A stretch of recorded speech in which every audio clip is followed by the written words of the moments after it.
నమస్తే. ఆంధ్రప్రదేశ్ రాష్ట్ర వాతావరణ శాఖకి స్వాగతం. నేను డాక్టర్ సగిలి కరుణాసాగర్, వాతావరణ శాస్త్రవేత్త, వాతావరణ కేంద్రం అమరావతి. నిన్నటి రోజున పశ్చిమ మధ్య బంగాళాఖాతంలో ఏర్పడినటువంటి వాయుగుండం ఈరోజు ఉదయం నాటికి పశ్చిమ మధ్య బంగాళాఖాతం మరియు వాయువ్య బంగాళాఖాతంలో తీవ్ర అల్పపీడనంగా కొనసాగుతుంది.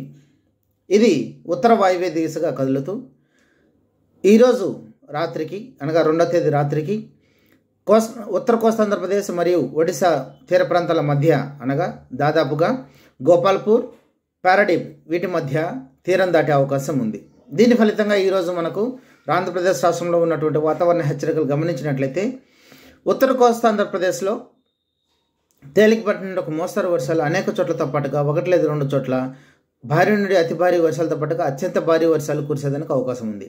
మరి ముఖ్యంగా ఈరోజు విజయనగరం, శ్రీకాకుళం, పార్వతీపురం మన్యం ఈ జిల్లాలో మనకు 1 లేదా 2 చోట్ల అత్యంత భారీ వర్షాలు వచ్చే అవకాశం ఉండగా, మనకు మిగిలిన జిల్లాలైనటువంటి అల్లూరు సీతారామరాజు, అనకాపల్లి, విశాఖపట్నం ఈ జిల్లాలలో మనకు భారీ నుండి అతి భారీ వర్షాలు రావడానికి అవకాశం ఉంది.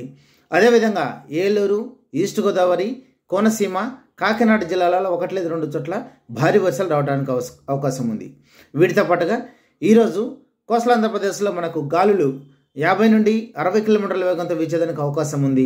అలాగే ఉరుములతో ఉన్నటువంటి మెరుపులు కూడా సంభవించడానికి అవకాశం ఉంది. కాబట్టి ప్రజలు అప్రమత్తంగా ఉండాలని తెలియజేస్తున్నాం. మరి ముఖ్యంగా ఈ ఏ జిల్లాలు అయితే మేము చెప్పామో విజయనగరం, శ్రీకాకుళం, పార్వతీపురం అనే జిల్లాలకి అత్యంత భారీ వర్షాలు ఉన్నందున రెడ్ వార్నింగ్ ఇవ్వడం జరిగింది. కాబట్టి ఈ జిల్లాలలో లోతట్టు ప్రాంత వాసులు తగిన జాగ్రత్తలు తీసుకోవాలి. అలాగే కోస్టల్ ఆంధ్రప్రదేశ్లో 50 నుండి 60 కిలోమీటర్ల వేగంతో గాలులు వీచే అవకాశం ఉన్నందున చెట్లు పడిపోవటం కానీ, లేకపోతే విద్యుత్ స్తంభాలు కానీ, కరెంటు స్తంభాలు కానీ నేల కొరగడం జరిగేదానికి అవకాశం ఉంది. అలాగే పాడుపడ్డటువంటి బిల్డింగులు కూడా పడిపోవడానికి అవకాశం ఉంది. లేదా కచ్చా హౌజెస్ కానీ ఇవి దెబ్బతినడానికి అవకాశం ఉంది. అలాగే రహదారులు కూడా పాక్షికంగా దెబ్బతినడానికి అవకాశం ఉంది.